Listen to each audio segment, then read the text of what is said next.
What would work for you? Should I introduce myself a little bit? Yeah. And then maybe we have Q&A or something like that? Would that be helpful? That sounds good. Okay. I'm one of Bobby and Ethel Kennedy's 11 children. And when I was in high school, my oldest brother, Joe Kennedy, he started a not-for-profit oil company. He would buy oil, send it to a refinery, sell off gasoline, Vaseline, jet fuel, and 30 other byproducts. Take the profit on that and pay for the home heating oil that was left over. And then he would distribute that to poor people in Massachusetts who needed help heating their homes during the cold winters. And I thought, I want to do what Joe's done. I like that idea. He'd figured out a way to do the things our parents wanted us to do, which is really to bend the rules of the economy so it would serve everybody and not just the super rich. And I thought when I was in high school and then later in college, that is what I want to do. I had like a moment of clarity where, okay, that's what my life is going to be about. But I also knew very clearly as the 8th of 11 children that there was no way I was going to work for my oldest brother. And so President Reagan, he was president at the time. So I started college in '82, and he had done something no other American president had ever done. He had created homelessness. He had created hunger. Homelessness and hunger had existed in the United States since the nation was founded, but never created by the president. In fact, if you go back and look at the history of almost every food bank in the United States, soup kitchens and pantries too, almost all of them start in 82, 83, 84, maybe one or two in 79 as interest rates go up. The theory in those days was we could save the economy if we put enough people out of work. That was their idea. I remember that. Yeah, like, who were they saving it for? Who the hell were they Themselves. saving? Themselves That's and what all was their going on families. when interest rates went up to 20 and 21%. And I wanted to stop Reagan, and I thought I'd go into the fight against hunger. Of course, I didn't know how to feed anybody because I was in college and really didn't understand it all. So I thought I'd get a job and learn a little bit about it, and I heard about ADM, Archer Daniels Midland in Decatur. In 1986, I moved from Boston to Decatur. I always get sort of like the crowd doesn't know how to react to it. And I liked it there. I was lucky because they put me in corporate housing. Okay, if you know Decatur at all, I was in corporate housing, which was upwind of the Staley plant, which was critical to happiness. Because if I'd been left on my own, I would have just found some place that I thought was nice. And if it had been downwind, I would have been in a whole lot of hurt. But anyways, I worked at ADM, and then they moved me all around the Midwest. I'd work in these little grain elevators. It's very small towns. And I'd call farmers and ask them if they would sell us corn and soybeans. I'd just have a call list. I'd say, well, today, corn selling $1.86 a bushel on the Chicago Board of Trade, and we're paying a 2-cent premium, and if you'd like to sell your corn at $1.88, we'd like to buy it. And they'd say, well, where's Frank? And I'd say, well, Frank's next to me. And they'd say, well, I only talk to Frank. So I'd put Frank on the phone and get the deal done. And they moved me up to, well, there was a crushing plant, of course, in Decatur, and then up in Peoria, they made alcohol out of corn. Have you all ever been to that plant? It's unbelievable. They take corn, they turn it into alcohol in Peoria. They put it on a barge, they ship it down the Illinois River to the Mississippi River, out the Gulf, across to Panama, through the canal, over to Japan, where they flavor it and return it to the port of Los Angeles as Japanese sake. These guys are smarter than everybody. Anyways, then they moved me to the Chicago Board of Trade, the Mercantile Exchange, to learn about the futures markets and currency trading and things like that they were doing. I arrived there, I didn't know anything about any of that stuff. There was one other guy in this training program with me, and he walks into the office the first day, and the guy looks up at him, the fellow with the desk closest to the door, he's like, oh my God, Uncle Fester just walked in. And it was like raw capitalism, they're there. And I swear, no one ever knew the guy's name. They just called him Fester. And we were the junior guys. He was older than me by about 15 years. And they'd be like, hey, Fester, Chris, can you move the chairs? Or can you go, get the order out of the pit, drop the pit, or whatever. But they call me Chris, but they call him Fester, which was rude and a terrible idea, actually, because, well, it turned out that Fester was an undercover FBI agent. Yeah, it didn't turn out so well for everybody who called him Fester. He indicts them all, and they go to jail. And I was 23 or 24 years old. Everybody around me just went to jail. I was like, wow, this is hardball. Everybody in Chicago's wearing a wire. I got to watch out for myself. So I ended up moving over to the Merchandise Mart, which was the world's largest commercial building. We ran trade shows out of there, about 90 a year in all these different industries.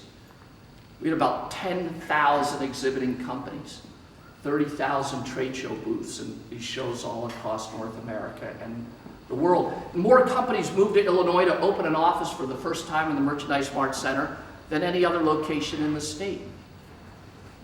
And I loved it there, and gave me an opportunity to continue to volunteer at the Greater Chicago Food Depository, which I then ran as chairman. And we doubled the size of it, and today the Food Depository is the nation's largest food bank. We operate through about 700 soup kitchens and pantries, and those pantries, they were designed to feed people during a period of time in the 80s where they lost their job and were supposed to get a new one. They were designed to help people for a couple of weeks or a couple of months. Now, those same soup kitchens and pantries, they've been feeding the same people, not for days and weeks or weeks and months, but for months and years and decades. And they're under a lot of pressure. There may be pantries in this area that some of you either benefited from or volunteered at, and you know what I'm talking about. So about 5 years ago, Sheila and I started Top Box Foods, which is an anti-hunger program, a not-for-profit. We operate through about 120 different organizations in the Chicagoland area. People buy the food. They're our customers. We don't give anything away. It's more like a hand up than a hand out. And they get a super discount. Different items are different discounts, but it's like 40 or 50% off. And it's much higher quality food, like fantastic. It never goes through a grocery store. And we bring it right into the food deserts, and just expanded to Rockford last week. The people who we sell to, they're our customers, our clients. They're the people that this economy has left behind. They're the people this economy has left behind. And it reminds me so much of the people that I've met all across southern Illinois. You know, when I arrived in Decatur, the town was booming. There were union jobs in Staley and ADM and other places. Peoria had multiple factories going on. It was incredible. You'd go through towns and the retail was all filled, and that's not how it is anymore. You should see Chicago. The downtown core is unbelievable. Huge towers, glass gleaming towers going up. The inner city that the president talks about, how poor it is. And I'm telling you, the inner city of every major city in America today is booming. It's where the rich people live now. Chicago, the city's becoming smaller, pushing the poor out of the city, cutting off services. I know, I live in a really nice town. If you wanted me to leave, you closed my local school, decreased the number of cops so the crime rate goes up, and threatened to close my local hospital. And Sheila and I have lived in that house for over 22 years, we'd be out of it. And that's the same thing that's happening in the city. And you know what? It's the same exact thing that's occurring across the state. The state of Illinois has been getting smaller. As it becomes smaller, it's become wealthier. Average household income in the state of Illinois in the last measurable year jumped 10%. That's incredible. No other state has huge fluctuations like that. It's hard to do. The reason it became wealthier is not because everybody made more money. It's not because paychecks are going up. It's because we attacked the poor and pushed them out of the state. Anybody with a sick child or disabled brother and sister, an elderly parent who needed home health care, knew that they could not count on that in our state, and they left. I don't think that's accidental. I think that's strategic. I think this is a merciless attack on the poor. The poor in our state are poor, largely because they're undereducated. I was chairman of the board of the University of Illinois, and I was struck by how many communities couldn't send kids to the state's flagship university, where the kids really had no chance of applying with any shot at getting in. I asked about that. They said, oh, well, there's a college readiness rate. Is a kid ready to go to community college or trade school or the university without remedial education? So I've never heard of that rate. So yeah, it's measured, the state measures it. I said, how's it look? Well, 75% of the kids across the state who graduate, these are the kids who graduate, are not prepared to go to community college or trade school at the University of Illinois without remedial education. You graduate like that, you cannot participate in the 21st century American economy.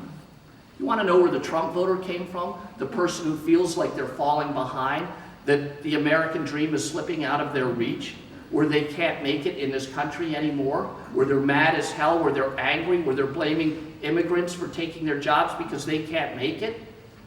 It's our public high schools, our colleges, and it's not the fault of the teachers. It's the fault of a political class that keeps us wedded to a system that pays for our high schools. Not the way they do it in any other state, but instead with local property taxes. That's how we pay for our schools in Illinois, with local property taxes. Other states don't do it like that.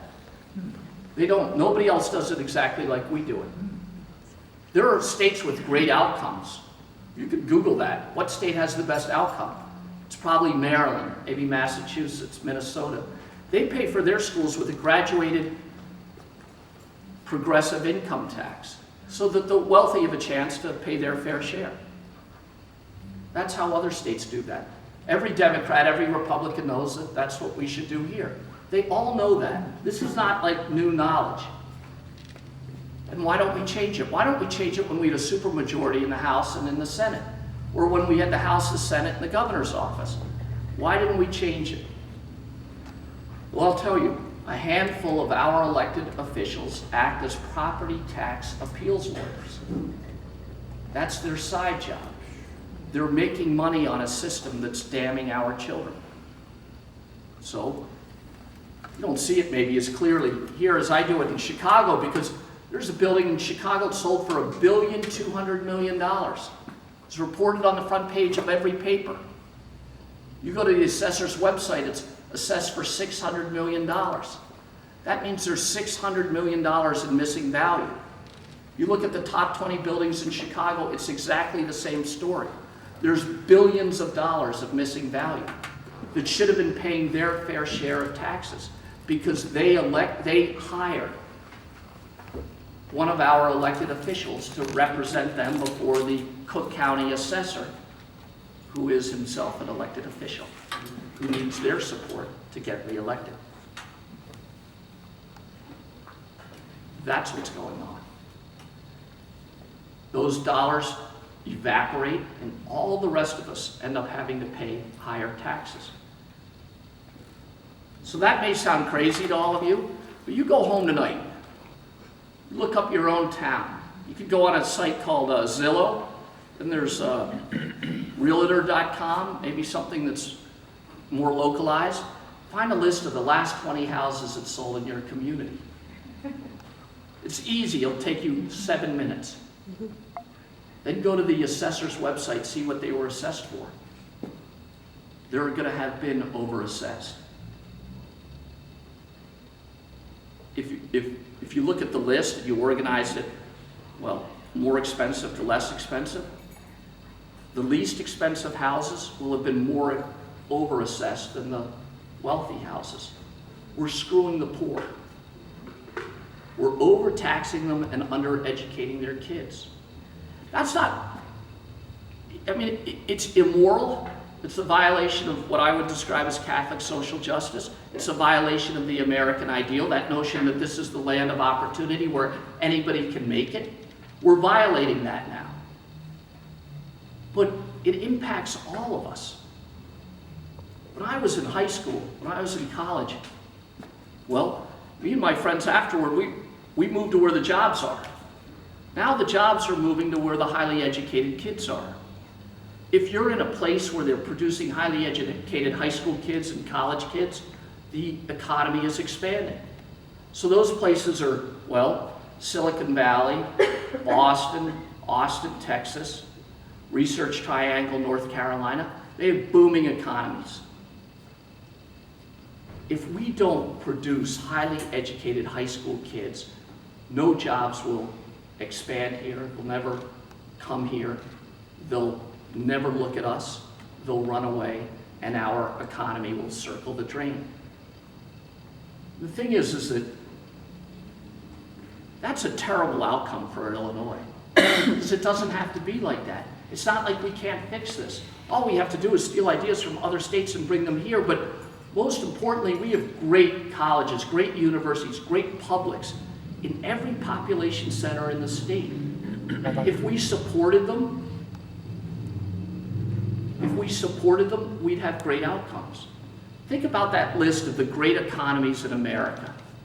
Silicon Valley, Austin, Texas, Research Triangle, Pittsburgh, Pennsylvania, Boston, Massachusetts, Pittsburgh, Akron, maybe up in Minnesota as well. They're all home to great colleges and universities supported by the government. And it's not like, believe me, college isn't for everybody. Absolutely not. But it's for the economy for everybody. And the way it works is so great, I've seen it up close. When I was in Boston, my Uncle Teddy and John Kerry and Tip O'Neill, they'd go to Washington, they'd get home federal government research grants, they'd bring them back to Boston.